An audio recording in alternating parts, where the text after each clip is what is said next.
Ravi de vous retrouver, chers téléspectateurs, et bienvenue dans cette nouvelle édition, dans votre émission hebdomadaire Bibliothèque à votre fenêtre sur le monde culturel, votre fenêtre sur les dernières productions culturelles et intellectuelles qui sont apparues sur la scène égyptienne durant les derniers mois ou même durant les dernières années. Bien sûr, nous avons, je dois vous proposer tout de suite une question très importante. Est-ce que vous avez parlé ou même entendu parler de l'art ou de la philosophie chinoise qui s'appelle Feng Shui? Est-ce que vous pouvez vraiment arranger votre immeuble dans les maisons et dans les appartements d'une manière bien sûr belle, mais en même temps qui peuvent attirer une sorte d'énergie positive, d'énergie optimiste. Donc c'est le Feng Shui ou l'art de Feng Shui dont on va parler dans les prochaines minutes avec notre invité, l'auteur bien sûr de cette œuvre intitulée Dabt al-Makan wal Feng Shui, ou comment arranger la place et l'art de Feng Shui avec bien sûr la spécialiste dans le domaine de l'énergie vitale, Madame Lobna Ahmad. Et jusqu'à maintenant, je dois vous laisser, chers téléspectateurs, avec un reportage qui va jeter la lumière, bien sûr, sur l'énergie vitale. Et pendant les prochaines minutes, nous allons discuter ensemble de même comment attirer les bénédictions à travers quelques versets de Coran, même dans les appartements, dans les maisons. Donc, un reportage, après cela, on se retrouvera. L'histoire de Feng Shui remonte à 3500 ans avant l'invention de la boussole magnétique. Utilisée pour la première fois dans l'astronomie chinoise, on a découvert qu'un certain nombre d'instruments remontent à la période néolithique, tandis que d'autres outils sont apparus au cours de périodes postérieures, en particulier pendant le règne des dynasties Han, Tang, Song et Ming. L'histoire astronomique du Feng Shui apparaît clairement dans le développement des instruments et des techniques. Selon Zhu Li, l'aiguille du cadran solaire, qui prend la forme triangulaire, pourrait être le premier outil original utilisé par le Feng Shui. Les Chinois ont utilisé les étoiles polaires pour prendre connaissance de l'axe nord-sud afin de déterminer les lieux pouvant servir de colonies. Cette technique explique la raison de la présence du palais de Chang dans la capitale Yangtze, située 10 degrés vers le sud. Comme l'a noté Paul Whitley, les Chinois ont parfois fracturé l'angle entre les directions de lever et du coucher du soleil pour pouvoir contrôler le nord. Cette technique a fait que les murs du palais de Chang soient minutieusement alignés à la province de Yanxi et la ville de Jingzhou, capitale de la province de Henan. Les rituels pratiqués lors de l'utilisation des outils du Feng Shui exigent un astrologue pour étudier les phénomènes du ciel et l'ajustement de l'outil. Ceci pour pouvoir modifier sa place selon l'outil même. La corruption du Feng Shui avec la professeure Lobna Ahmad. Professeure dans les sciences de l'énergie, vous êtes le bienvenu avec nous au studio de Nile TV International. Vous êtes le bienvenu. C'est pourquoi notre prophète Mohammed sallallahu alayhi wa sallam avait dit: ce qui est le plus bon quand vous le rencontrez, vous citez notre bon Dieu qui vous sentir d'une façon ou une autre l'optimisme dans la vie et toute chose sera positive. Et il nous enseigne que on cite notre, par exemple, nos versets du Coran, et il crée un certain bouclier sur le corps de l'être humain et personne ne peut vous pénétrer. C'est pourquoi les sourates du Coran et les citations que vous les dites le matin et le soir, c'est le fort, c'est très fort. Personne ne peut vous pénétrer, ni magie, ni ennui, rien ne peut pénétrer.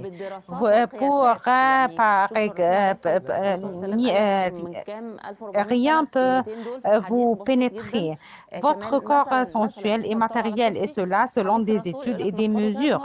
Le prophète Mohammed avait dit ces mots dans un discours très simple depuis 1400 années. Et par exemple, quand on est assis sur une chaise, mettez votre main et le nettoyez 3 fois, tout en disant « Au nom de Dieu ». Dans les sciences de l'énergie, avait prouvé que ce sujet, je suis assis par exemple sur une chaise et je me lève. Quand quelqu'un venait pour s'asseoir sur cette chaise, il s'est assis sur moi et dans les caméras, il y avait des photos instants ou secondes avaient prouvé également que le wave ou l'onde de l'être humain reste dans cette place qui est ici et qui est allée à cette place. Son onde est visible à travers les caméras. L'énergie persiste dans la place une certaine période après la sortie de l'homme de cette place. Comment vous nettoyez cela et vous avez ce personnage assis avec des problèmes psychologiques ou physiques, avec une mélodie. Il s'est disputé avec sa femme fou. Tout problème, quand vous le nettoyez 3 fois avec le nom de Dieu, vous programmez la place à parler avec lui et vous pouvez prendre toute énergie positive dans la place sans rien prendre ou sans rien peut vous pénétrer. Une des remarques dans ce livre qui attire votre attention, vous dites que quelques places contiennent des points positifs et d'autres contiennent des énergies négatives. Il y avait des énergies positives et dans d'autres places, il y avait des places où il y avait des énergies négatives ou places désagréables. C'est vrai, il y avait des énergies terrestres sans l'intervention de l'être humain, des régions lumineuses et des régions de beauté, où ils sont faits auparavant des musées et des temples. Si vous cherchez un peu dans l'histoire, vous allez trouver une mosquée et sous la mosquée une église et sous eux une temple. Si vous retournez auparavant, vous allez trouver un lieu de culte. Qu'est-ce qui se passe? Les énergies positives sont visibles avec les yeux parce que l'être humain n'était pur sans la fumée qui se trouve aujourd'hui. Ils ont dit votre lumière, Pacha, ou votre bénédiction, ou cet homme, son visage est lumineux. Le bonhomme, on peut dévoiler son lumière dans la place. Il avait un attire. Les régions de culte sont positives, lumineuses.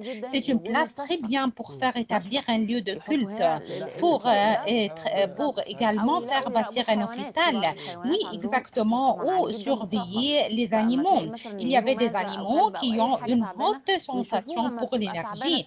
Quand vous apportez par exemple un chien ou une chèvre fatiguée, où elle va à une certaine place pour passer son veille le lendemain, elle se réveille guérie.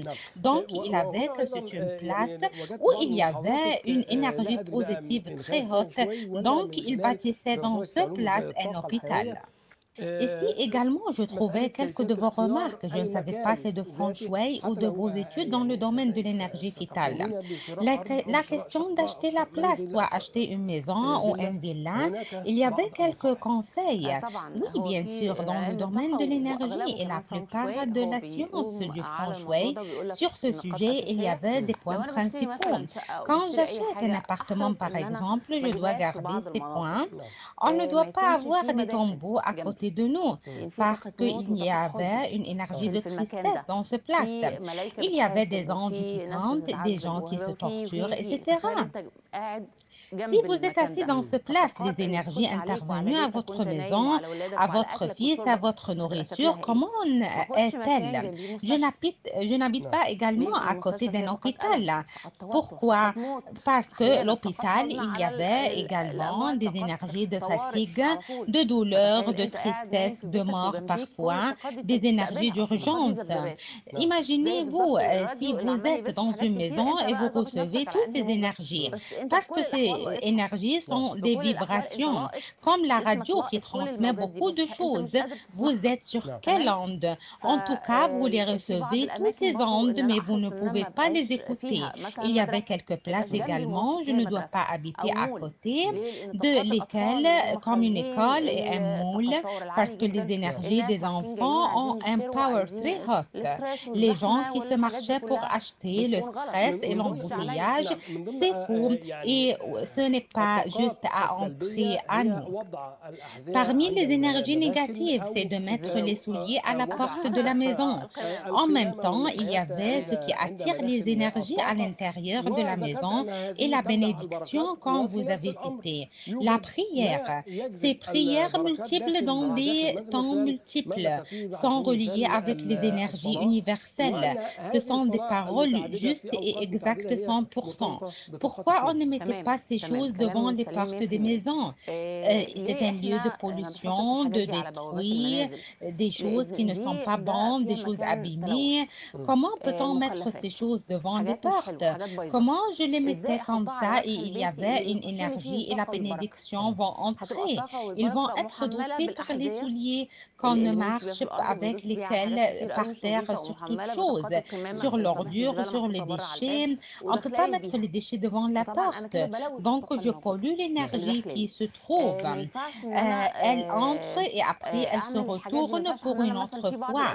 Imaginez-vous que vous expulsez l'énergie positive. Il y avait des choses très importantes. Vous pouvez mettre de la plante, par exemple, devant la porte. Vous pouvez nettoyer la porte de toute poussière. Si vous mettez dans votre nom, les gens peuvent vous recevoir comme il faut. Vous devenez visible devant les gens. La porte est une preuve pour vous. Ils ne voyaient pas ce qui est assis dedans, mais ce portail est un symbole pour le propriétaire de cette maison. Quand elle est nettoyée, brillée, donc le propriétaire de cette maison, son vie est exact comme ça. Parmi les choses qui attirent la bénédiction, la prière est reliée avec notre énergie dans le monde. Permettez-moi à continuer le sujet de l'énergie positive. Comment peut-on augmenter les énergies positives qui entrent à la maison? Je peux le doter par une fontaine de l'eau quand vous regardez au film chinois, par exemple. Dans les grands moules, les vitrines sont très brillantes, très luxueux. Vous allez trouver les portes très grands ouverts, tout largement, parce que comme ça, le bien ne peut pas entrer comme il faut. Il est isolé. Il y avait de l'eau qui renouvelle les énergies. On disait que l'eau est un mouvement et une bénédiction. Il y avait du bien dans l'eau parce que le corps de l'homme contient de l'eau. La plante, il y avait de l'énergie positive quand elle entrait pour prendre l'eau et la plante, toute cette énergie entrait en vous-même, en vous dedans. Le miroir ne doit pas être en face de la porte. Qu'est-ce qui se passe? L'énergie, quand elle entre, elle se dirige vers une autre place où le faiblit. Un bon spectacle, un bon balcon où il y avait des arbres, des fleurs. Je mettais une photo ou un miroir. Qu'est-ce qui se passe? Elle reflète la lumière. Je vois ce photo dans le miroir et avec mes yeux. Donc, l'énergie se redouble 2 fois quand elle entre. Auparavant, dans les maisons de nos grands-pères, ils vous offrent par exemple un plat de fruits et sur lequel un miroir pour augmenter les énergies du bien et du fourni dans la maison. S'il n'y avait pas de nourriture dans cette maison, il y avait de la bénédiction. Toute chose se suffit et il y avait pour toujours du bien dans la maison. Pour ceux qui sont habités dans cette maison et pour les visiteurs, l'énergie de la prière parmi les choses universelles les plus fortes qui augmentent l'énergie de la maison. C'est pourquoi je le disais, vous devez chaque fois prier dans une autre place. Pourquoi? Vous priez, vous apportez l'énergie universelle et vous apportez l'énergie d'El-Kaaba devant vous. Vous fixez vous-même sur une énergie universelle très haute, vous apportez une énergie l'énergie, vous ouvrez une porte entre vous et entre l'énergie. Quand vous priez, vous polarisez l'énergie avec les prières. À travers les versets du Coran et toutes ces choses, vous faites descendre de la lumière. Tout votre corps se transfère à un tube, un couloir pour ces énergies, pour ce passage. Chaque fois vous priez dans un plat, cette énergie se stabilise. Si vous mettez cela dans plus d'une place, vous allez trouver la maison très douce. Il n'y avait pas de problème comme conjugal ni de problème avec les enfants. Fermez la porte de la toilette. Selon Feng Shui, on avait dit de ne pas mettre les souliers devant la porte. C'est la même histoire. Dans les toilettes, il y avait des énergies négatives. C'est pourquoi on doit fermer les portes des toilettes pour ne pas permettre à ces énergies négatives de polluer nos maisons. Les bonnes énergies qui entraient à travers la porte ou la fenêtre. Si vous se débarrassez de tout ce qui entrave votre mouvement comme il faut dans la maison, je dois donner tout ce qui est vieux chez moi à un autre quelqu'un qui a besoin de ces choses. Je les réserve dans ma maison. Pourquoi? Elles entravent notre réception pour les nouvelles énergies. Toute chose qu'on le mettait l'être humain est par exemple, comme un bon apporteur pour les énergies positives. Énergie positive, donc vous faites sortir de l'énergie positive. Bien sûr, le mot est une lumière et quelques mots sont des tombeaux. Le mot est une énergie très haute. L'énergie du mot, vous prenez vibration très haut. Quand on disait, il y avait des énergies universelles. Quand on prie, les énergies du bien et la prière sont pleines de la lumière. Et bénédiction, et paix et santé psychologique et physique. Et les énergies des malédictions et des insultes programment des énergies négatives. Quand vous insultez, un verre de thé se transfère à un boisson toxique. Par exemple, ceux qui va le boire peut avoir quelque chose qui nous attend. Oui, réparez tous les tuyaux et les tubes de l'eau pour garder de votre santé. Réparez vos portes pour garder la santé de l'os et des muscles. C'est génial. Ils ont trouvé qu'il y avait une certaine liaison entre les muscles corporels et les muscles des portes. Quand la porte fait un son pas juste, donc vous avez un certain ébranlement. Et est-ce que ce n'est pas votre maison? Quand votre chose s'abîme, ça fait quelque chose, une certaine tonnerie chez vous. C'est comme par exemple la voiture ou votre voiture quand elle est en panne. Elle vous donne une certaine alarme. Donc vous allez avoir une douleur dans votre bras, dans votre pied, dans vos muscles. Commence à ne pas être comme il faut. Même les portes, les verrous doivent être réparés. Pourquoi? Vous dominez l'ouverture et la fermeture des relations.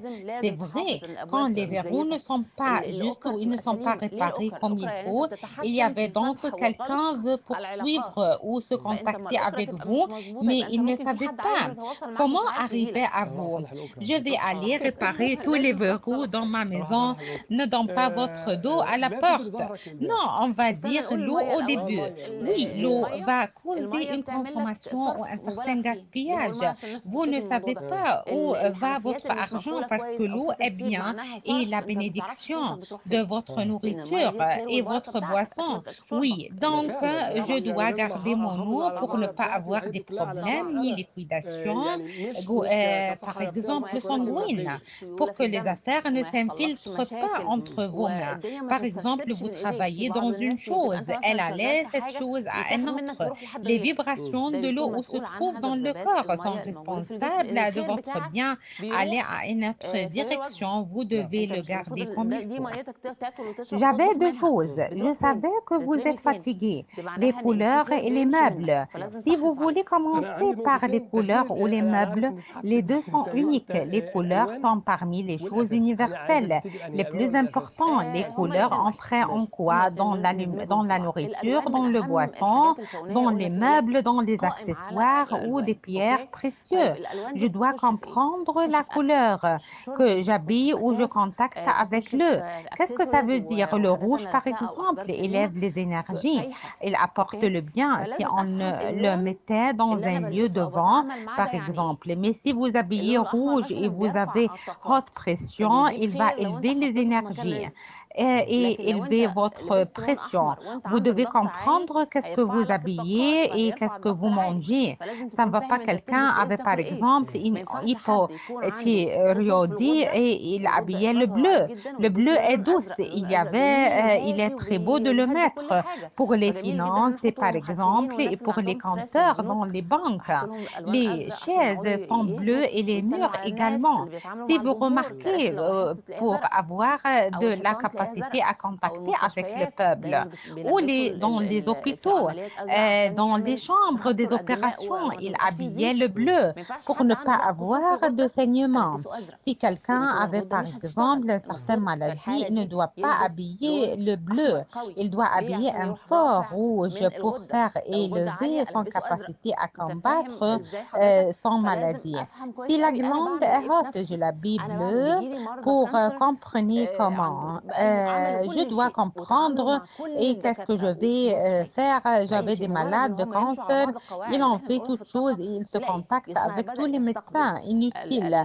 S'ils marchaient typiquement selon quelques règles de l'énergie, vous trouvez leur corps commence à recevoir le médicament et la remettre d'une bonne façon. Leur visage se renouvelle et même les cellules dans le corps commencent à se renouveler pour une autre fois et la remettre se fait comme il faut. Moi, personnellement, je ne veux pas terminer l'édition réellement. Laissez-moi vous remercier beaucoup à ce livre, La précision de la... Malheureusement, je ne savais pas couvrir tout ce qui contient ce livre, mais j'essayais beaucoup à déplacer d'un point à un autre. Mais je veux clôturer par la région de El Saroua, où la fortune, c'est la région du sud-ouest, parce qu'il y avait beaucoup de subdivisions dans ce place. C'est le sud en général. C'est la région où il y avait le plus haut pourcentage du bien et du fourni. C'est pourquoi on ne doit pas mettre de la toilette et des déchets. La région sud-ouest, c'est la fortune, c'est la réputation. Le sud-ouest où il y avait de l'amour. Donc, toute cette région du sud est géniale. Je vous espère l'amour et la fortune, professeur, et le magie et la beauté et toutes les énergies positives dans le monde que vous avez signalées dans cette édition, les énergies positives et les énergies négatives. Je vous remercie infiniment. Merci à vous. Vous nous honorez. Merci beaucoup et à la prochaine fois.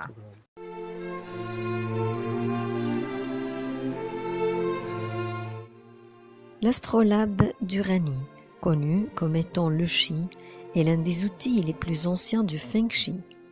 Il se compose d'une planche en bois peinte munie de deux rebords sur lesquels est placée la ligne astronomique. On a fouillé les modèles les plus anciens de l'astrolabe d'Uranie dans des tombes qui remontent à 278 et 209 avant Jésus-Christ, une éphéméride qui fonctionne selon les origines et les branches. Les deux rebords de l'astrolabe ont été utilisés pour suivre les mouvements de l'unité de base du yin et du yang à travers les 9 étoiles des palais. En notant que les signes marqués sur l'astrolabe et la boussole magnétique sont presque similaires. La boussole magnétique a été spécialement inventée par le Feng Shui. Elle a été utilisée depuis. Les outils traditionnels du Feng Shui comprennent le loupon, le modèle le plus ancien de la boussole cuillère pointant vers le sud. Étant donné qu'une boussole traditionnelle peut jouer le même rôle si l'homme connaît la différence. La règle du Feng Shui, inventée plus tard, peut être aussi utilisée.